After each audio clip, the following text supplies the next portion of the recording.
નમસ્કાર વિદ્યાર્થી મિત્રો, આપણે અગાઉ આપણે 10 એમસીક્યુ ની આપણે ચર્ચા કરી છે.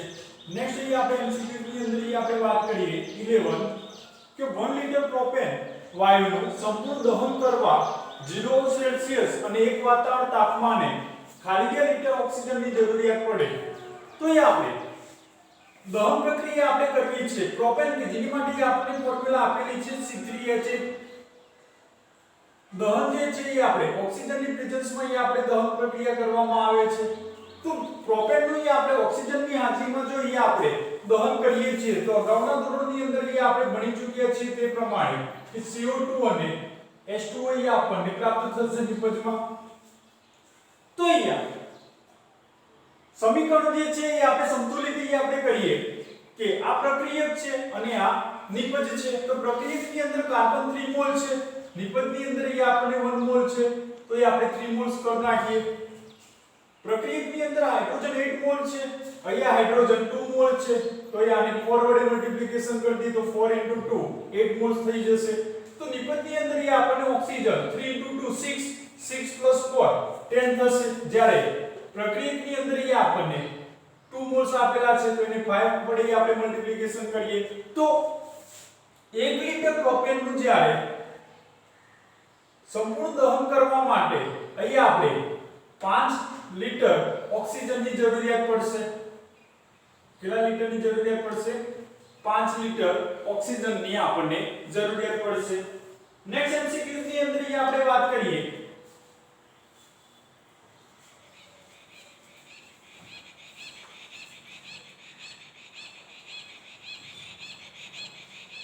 કે 4 ગ્રામ મીથેન વાયુના દહન માટે જરૂરી O2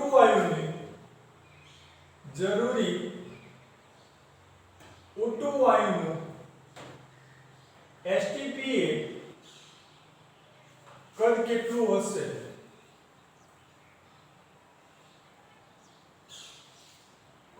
તો વિદ્યાર્થી મિત્રો એ આપણને એમસીક્યુ જે આપેલો છે કે 4 ગ્રામ મિથેન વાયુના દહન માટે જરૂરી O2 વાયુનું STPA કદ કેટલું હશે? તો સૌપ્રથમ અહીંયા આપણે મિથેનના આપણે નંબર ઓફ મોલ્સ ફાઇન્ડ કરીએ.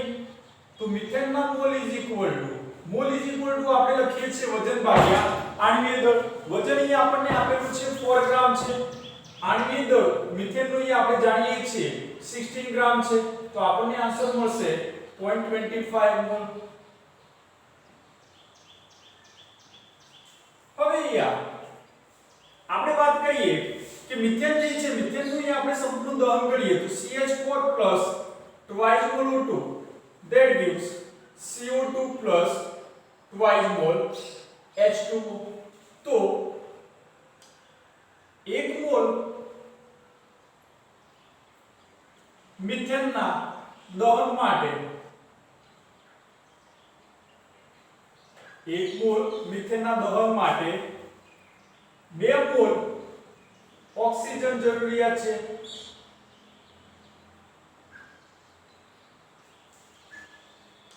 તો 0.25 મોલ મિથેનના દહન માટે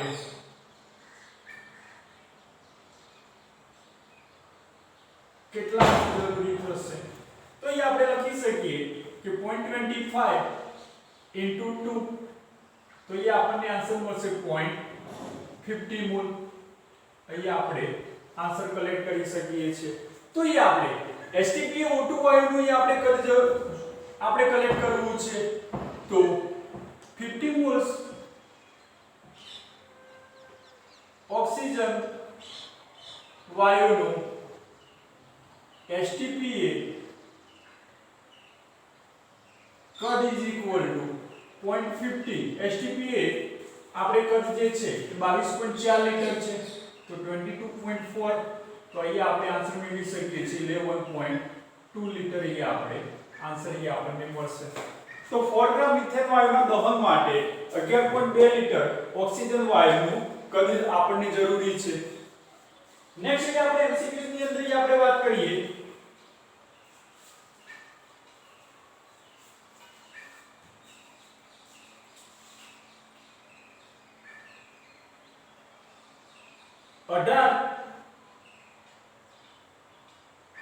મિલીલીટર પાણીમાં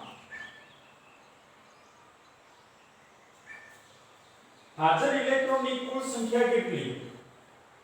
હાજર ઇલેક્ટ્રોનની કુલ સંખ્યા કેટલી? તો ये 18 મિલીલીટર પાણીની અંદર હાજર ઇલેક્ટ્રોનની આપણે સંખ્યા આપણે ફાઇન્ડ કરવી છે. તો ये આપણે સૌપ્રથમ આપણે મોલ છે આપણે ફાઇન્ડ કરી નાખીએ. તો પાણીના મોલ વજન ભાગ્યા આણ્વિક દળ. વજન આપણે 18 ગ્રામ આપણને આપેલું છે. તો આપણને 1 મોલ આપણને આન્સર મળે છે.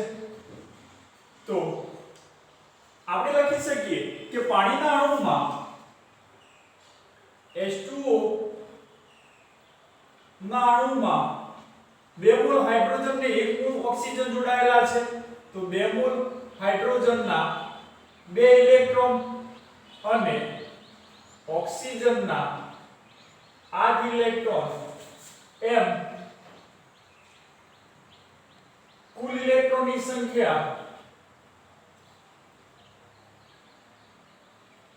8 + 2 એટલે કે 10 ઇલેક્ટ્રોન થશે. H2 ની અંદર આપણને ટોટલ 10 ઇલેક્ટ્રોન મળે છે.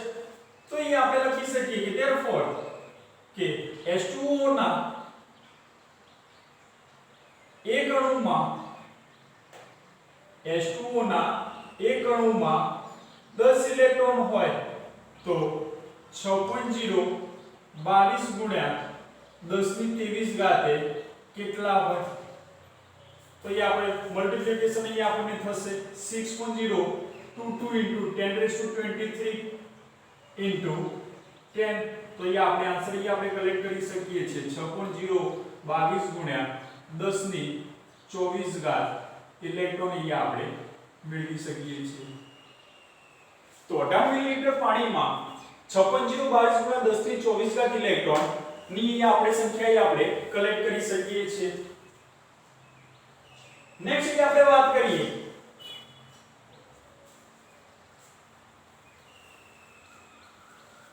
કે 10 ગ્રામ કેલ્શિયમ કાર્બોનેટમાં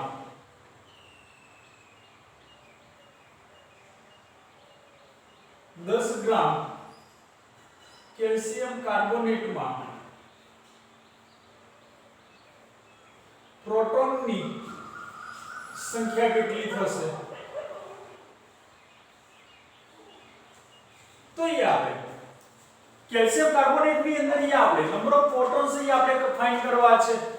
તો સૌપ્રથમ આપણે કેલ્શિયમ કાર્બોનેટ ના નંબર ઓફ મોલ્સ ફાઇન્ડ કરીએ. Mall weight divided by molecular mass. weight આપણને આપેલું છે 10 ગ્રામ.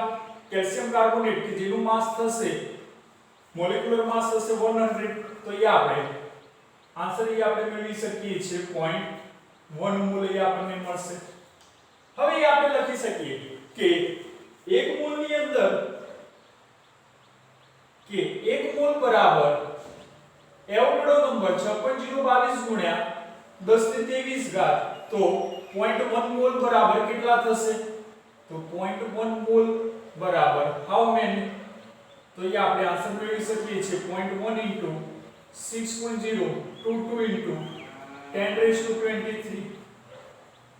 તો 6.22 * 1022 આપણને આન્સર મળશે. તો આપણે કેલ્શિયમ કાર્બોનેટ છે. તો કેલ્શિયમ કાર્બોનેટ ના અણુમાં પ્રોટોનની સંખ્યા આપણે વાત કરીએ તો કેલ્શિયમ કે 20, કાર્બન 6 અને 3 મોલ ઓક્સિજન એટલે કે 8 * 24. તો ટોટલ આપણે 50 પ્રોટોન આપણે મેળવી શકીએ છીએ. તો એવોગાડ્રો નંબર કેટલા થશે? તો આપણે કે 6.022 ગુણ્યા 1023 ઘાતે કેટલા થાય? તો આપણે આન્સર લખી શકીએ 50 * 6.022 * 1023. તો આપણને આન્સર મળશે 3.011 * 1024 પ્રોટોન આપણને મળશે.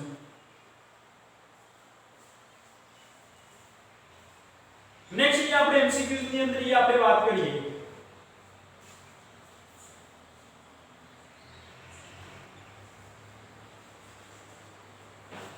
કે 32.2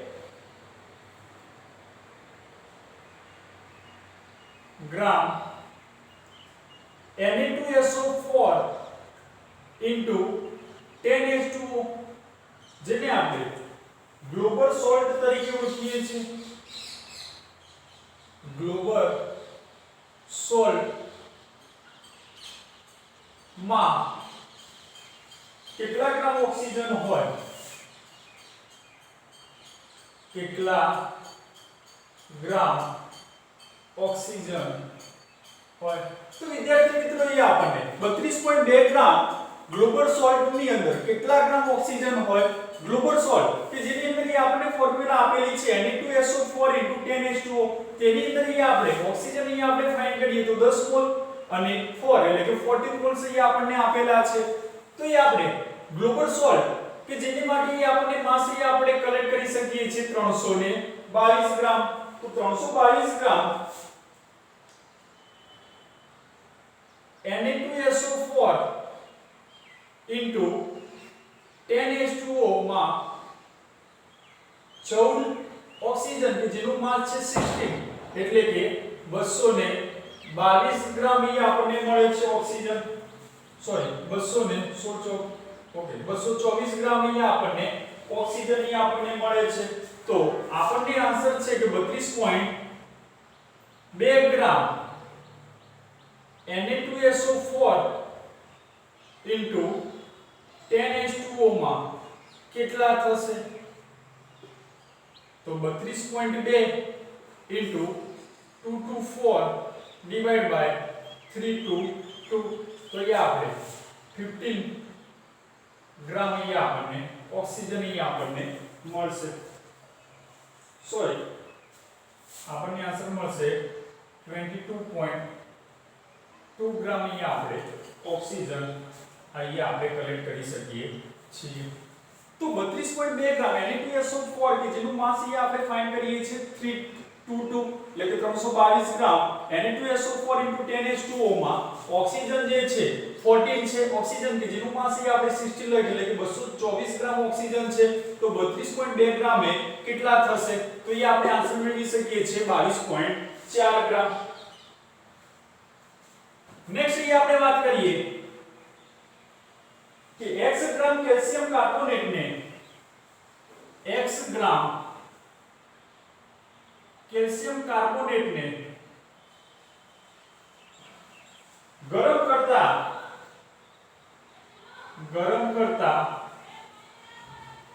28 ग्राम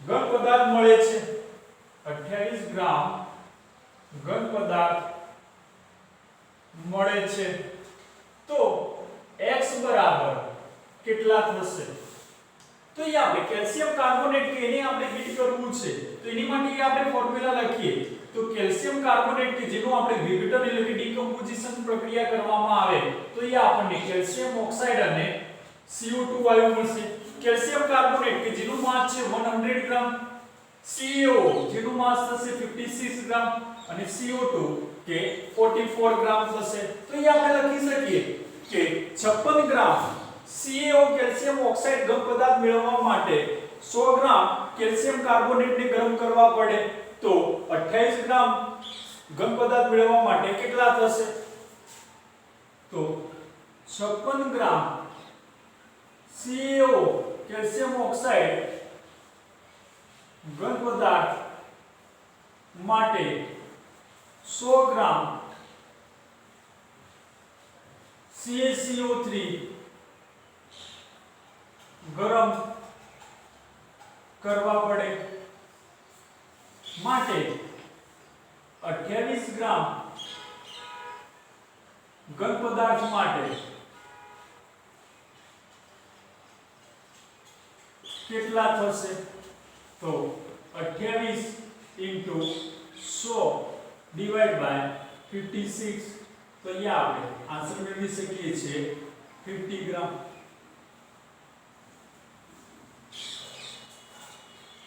નેક્સ્ટ જે આપણે વાત કરીએ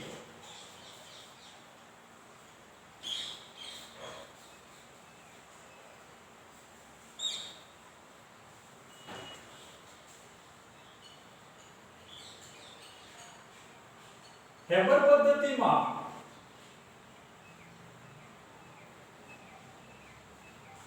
30 લિટર H2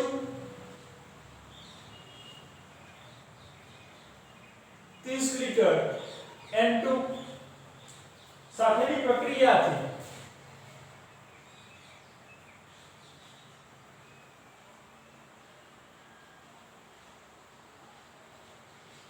50% નિપજ મળે છે.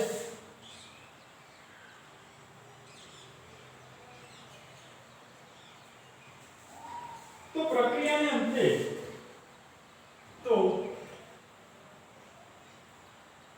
પ્રક્રિયાને અંતે કયું મિશ્રણ બાકી રહેશે? કયું મિશ્રણ બાકી રહેશે?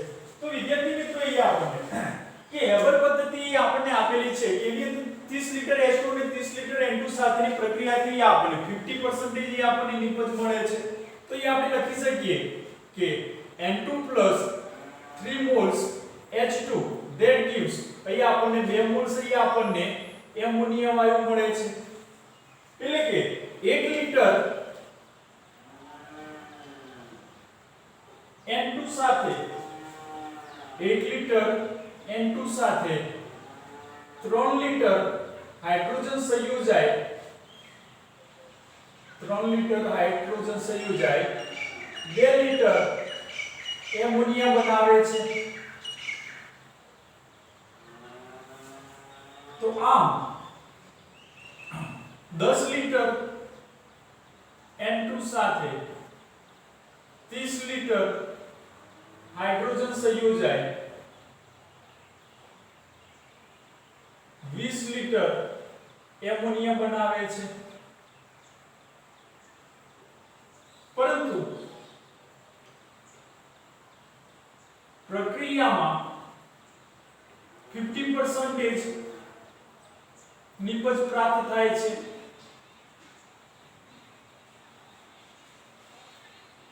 માટે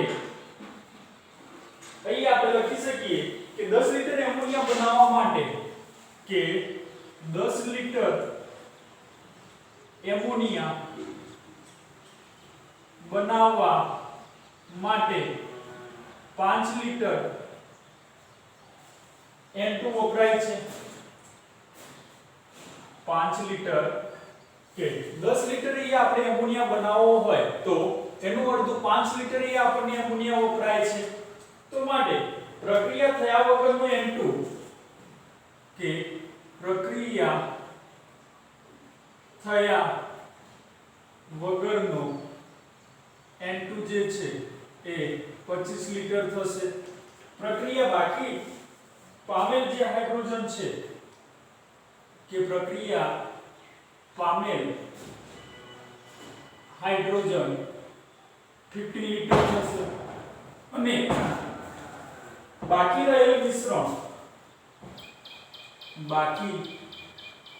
રહેલ મિશ્રણ 10 લિટર એમોનિયા 25 લિટર N2 અને 15 લિટર હાઇડ્રોજન વધશે. તો પ્રક્રિયાની અંદર બાકી રહેલું જે મિશ્રણ છે 10 લિટર એમોનિયા 25 લિટર N2 અને 15 લિટર હાઇડ્રોજન એ આપણને બાકી રહેશે. નેક્સ્ટ એ આપણે MCQs ની અંદર એ આપણે વાત કરીએ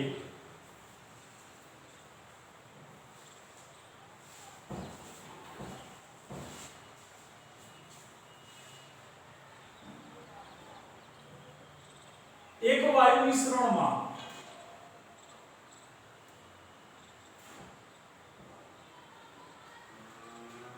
H2 અને O2 નું પ્રમાણ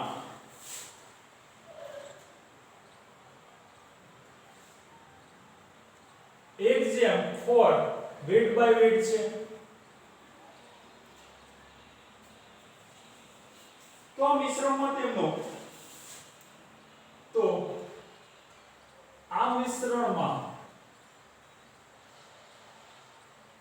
તેમનો મોલર ગુણોત્તર કેટલો થશે? તેમનો મોલર ગુણોત્તર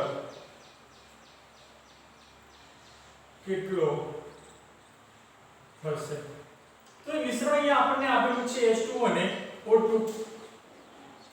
તો WH2 WO2 કે જેનો અહીંયા આપણને મોલર ગુણોત્તર આપેલો છે 1.1/4. તો એના અહીંયા આપણે મોલ્સ ની વાત કરીએ તો H2 ના મોલ ડિવાઇડ બાય O2 ના મોલ.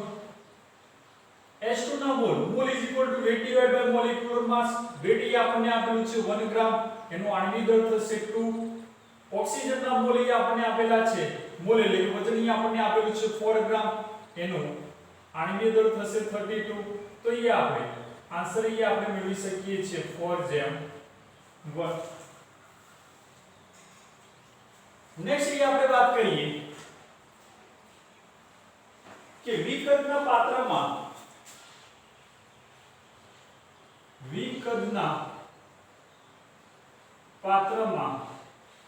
H2 O2 અને મિથેન સમાન દળમાં લેવામાં આવેલ છે. સમાન દળમાં લેવામાં આવેલ છે.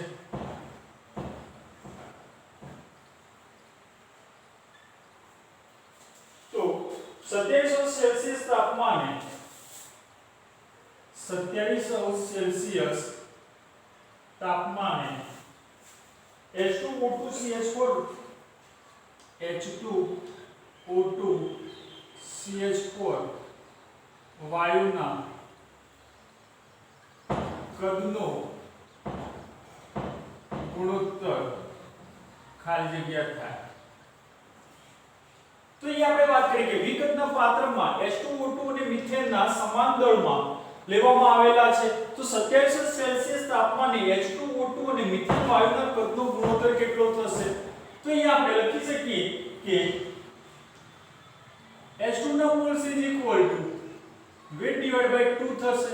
એ જ રીતે O2 ના મોલ્સ અહીંયા આપણે લખીએ તો વેટ ડિવાઇડ બાય 32 થશે અને મિથેન ના અહીંયા આપણે મોલ્સ લખીએ તો W ડિવાઇડ બાય 16 લખી શકીએ.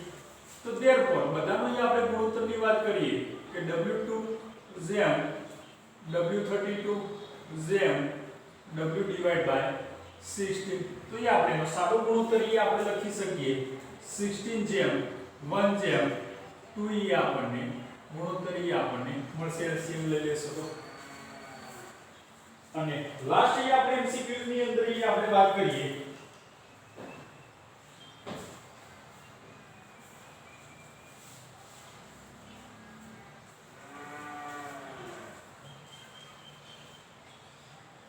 એક વાયુ મિશ્રણ 75% N2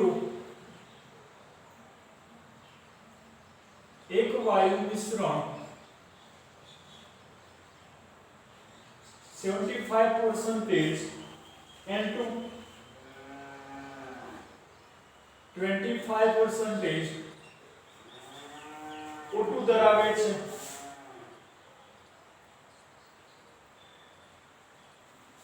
તો વાયુ મિશ્રણની બાષ્પ ઘનતા કેટલી થાય? તો વાયુ મિશ્રણની બાષ્પ ઘનતા કેટલી થશે? તો એ આપણે એક વાયુ મિશ્રણ અહીં આપણને આપી દીધા છે પરસેન્ટેજ N2 અને O2 ના પરસેન્ટેજ આપી દીધા છે. તો એની આપણે બાષ્પ ઘનતા અહીં આપણે શોધવી છે. તો એની પહેલા અહીં આપણે એવરેજ એટોમિક માસ એ આપણે ફાઇન્ડ કરી નાખીએ. સરેરાશ આણ્વિય દળ નાઇટ્રોજન કે જેના પરસેન્ટેજ આપેલા છે 75 એનું માસ થશે 28 પ્લસ ઓક્સિજન કે 25% એનું માસ થશે 32 ડિવાઇડ બાય 100. તો એનો એ આપણને આન્સર મળે છે 29. તો એ આપણે બાષ્પ ઘનતા માટે આપણે ઇક્વેશન જાણીએ છીએ અગાઉ કે અણુભાર ઇઝ ઇક્વલ ટુ 2 ગુણ્યા બાષ્પ ઘનતા, તો એ આપણે બાષ્પ ઘનતા એ આપણે ફાઇન્ડ કરવી છે, તો બાષ્પ ઘનતા ઇઝ ઇક્વલ ટુ અણુભાર ડિવાઇડ બાય 2 થશે, તો અણુભાર એ આપણી જોડે છે 29 ડિવાઇડ બાય 2, તો એ આપણે 14.5 અહીંયા આપણે આન્સર એ આપણે મેળવી શકીએ છીએ। તો વિદ્યાર્થી મિત્રો એ આપણે 20 MCQ સુધી આપણે ચર્ચા કરી છે। નેક્સ્ટ MCQ આપણે નેક્સ્ટ લેક્ચરની અંદર આપણે વાત કરીશું। Thank you.